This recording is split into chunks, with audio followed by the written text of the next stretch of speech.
vem chegando para mais um vídeo do nosso canal Suas Notícias Hoje. E nesse boletim você vai conferir ensinamentos, as revelações do caso Henri Borel. E teve também saidinha de Natal e trouxemos o passo a passo de um crime bárbaro. Então se prepare e vem com a gente saber de tudo que é destaque nos noticiários. Estamos aqui para falar das principais notícias do dia de hoje, tudo que é destaque no Brasil e no mundo das celebridades, o que acontece com os famosos, casos da vida real e todo o bafafá da política. Desde já vem participando e comentando cada um desses assuntos. Pessoal, no caso Henri Borel, esse era o nome do menino de 4 anos que foi morto no apartamento em que morava com a mãe e o padrasto no Rio de Janeiro. O Instituto Médico Legal apurou que ele morreu com mais de 20 lesões graves no corpo. Trata-se de mais um caso de violência contra a criança e, obviamente, causa repercussão no cenário nacional e desperta o interesse da população sobre o assunto. Mas o que esse caso nos ensina? Que a cada dia precisamos de ferramentas de proteção às nossas crianças e adolescentes, fornecendo um método prático, eficiente e de custo zero para que os nossos pequenos vítimas de sequestro ou roubos possam pedir socorro de modo discreto em lugares movimentados. Juliana Martins Monteiro, ela é médica pediatra e coordenadora do Grupo de Atendimento à Violência Infanto-Juvenil do Instituto da Criança do Hospital das Clínicas da Faculdade de Medicina da USP. Ela aponta que os casos graves de agressões a crianças e adolescentes cresceu durante o período pandêmico. Inclusive, eles querem instituir no município de Curitiba o programa Infância a Salvo como medida de prevenção contra sequestro ou roubo de crianças. Através de um código ou um sinal como forma de pedido de socorro e ajuda, pelo qual a criança ou adolescente pode usar o sinal levantando a mão com a palma voltada para outra pessoa, encostando o polegar na palma da mão e dobrando os dedos sobre o polegar. Acreditamos que o sinal é de fácil execução pelas crianças e compreensão por qualquer pessoa que, ao identificar o pedido de socorro, pode buscar ajuda pelo número 190 ou 153, que são os números de emergência da Polícia Militar e da Guarda Municipal, ou ainda no número 100, que é a denúncia sobre violação de direitos humanos.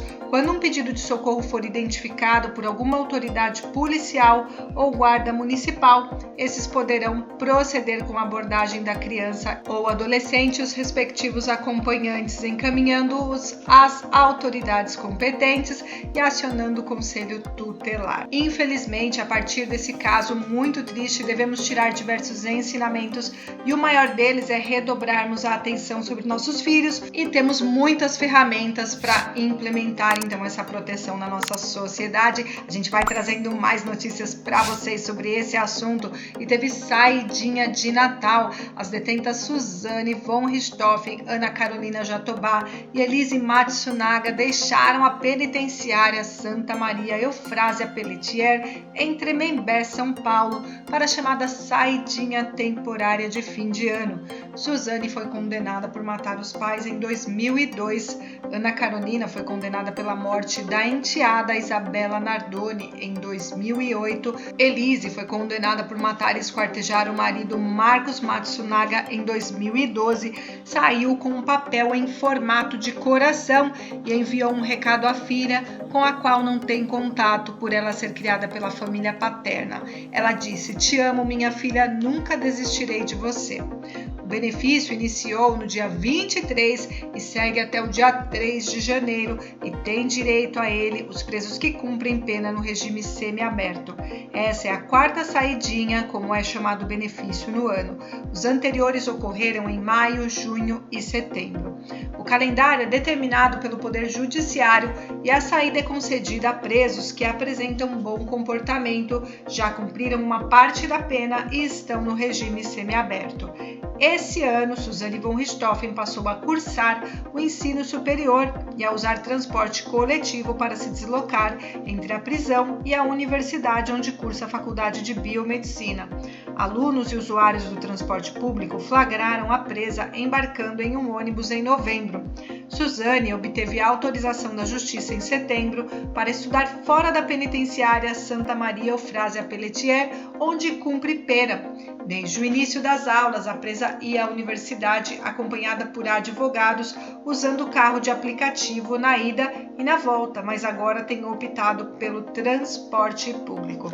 E aí, pessoal, o que vocês acham desse benefício para os detentos? Sabemos que quando não se trata de um caso de grande repercussão como esses, muitos não voltam para a penitenciária. E quando a gente pensa no caso Henri Borel, será que o mesmo vai acontecer com Monique e Jairinho? Vai deixando aqui o seu comentário sobre esse caso que a gente vai falar agora, passo a passo de um crime bárbaro.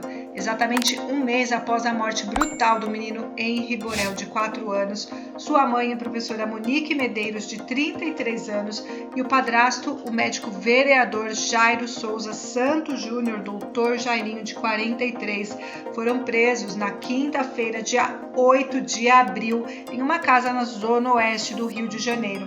Os dois foram indiciados por tortura e homicídio duplamente qualificado por motivo torpe sem chance de defesa da vítima. Laudos, provas técnicas e uma troca de mensagens de celular entre a mãe e a babá da criança põem por água abaixo a versão fantasiosa de acidente doméstico. E é isso que tenta provar o Ministério Público e levar o caso a júri popular. E no dia do crime, na madrugada do dia 8 de março, o menino Henri deu entrada no hospital Barra d'Or, na zona oeste do Rio, já sem vida.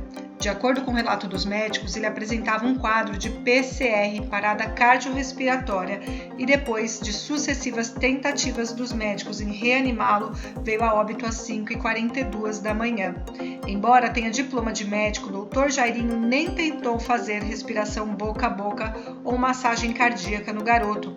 Depois, o parlamentar, que nunca exerceu medicina, viria dizer que a última vez que fez esses procedimentos tinha sido com um boneco na faculdade.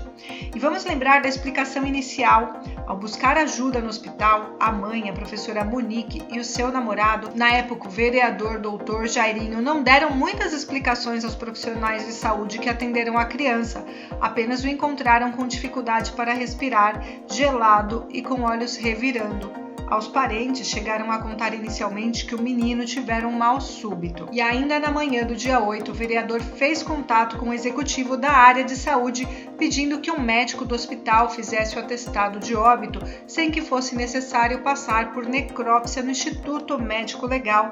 De acordo com o depoimento desse executivo à polícia, o parlamentar falava de forma calma e sem esboçar qualquer nervosismo. O pedido não foi atendido. Os médicos que socorreram o menino, inclusive, orientaram o pai da vítima, o engenheiro Leniel Borel, que fizesse um boletim de ocorrência na polícia por se tratar de um caso suspeito. Então, a versão de acidente doméstico foi derrubada. Em um laudo preliminar expedido ainda na noite do dia 8, não condiz com a versão dada pela mãe e o padrasto do menino para o que tinha ocorrido naquela madrugada no apartamento na Barra da Tijuca, para o qual a família se mudou em janeiro.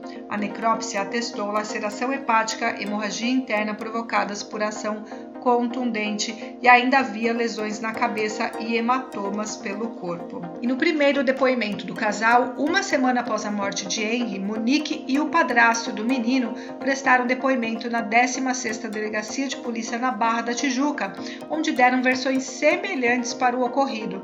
A professora contou que os dois tinham adormecido no quarto de hóspedes assistindo a uma série e que ela, ao despertar, teria encontrado o filho caído. Disse ainda que suspeitava que Henri tivesse ficado em pé na cama, se desequilibrado e então vindo ao chão. Dr. Jairinho, em seu depoimento, afirmou que tinha sido acordado pelos chamados de Monique e que antes de ver o que acontecera, ainda foi ao banheiro. No hospital, o vereador tinha relatado ao pai do garoto Leniel uma versão diferente, que ouviu um barulho feito por Henri vindo do quarto e aí se deparou com o menino passando mal. Leniel Borel, pai do menino, também prestou depoimentos à polícia. No dia 9 de março, agentes foram ao imóvel para fazer a primeira perícia, mas ao chegarem ao local descobriram que uma funcionária do casal já havia limpado tudo. E a polícia verificou que Monique não havia contado ao empregado o que havia acontecido e só na hora do almoço falou para ela tirar uma folga. E ao longo de um mês de investigação, mais de 18 pessoas foram ouvidas, entre elas mãe de Monique, que quando perguntava se havia questionado a filha e o vereador sobre o que havia acontecido com o neto, respondeu que para se poupar não quis saber de detalhes e não se lembra se algum detalhe foi contado. A babá do menino, Tainá de Oliveira, revelou após a prisão do casal uma peça-chave para elucidar o crime. Também prestou depoimento no primeiro momento e depois se contradisse em depoimentos posteriores, inclusive na instrução de julgamentos do processo. E a gente vai trazendo mais informações e notícias, e para você não perder nenhuma novidade, faça sua inscrição, ative as notificações e deixe aquele like que ajuda muito a gente a trazer notícias todos os dias aqui para vocês. E nos encontramos logo mais num próximo boletim. Até já!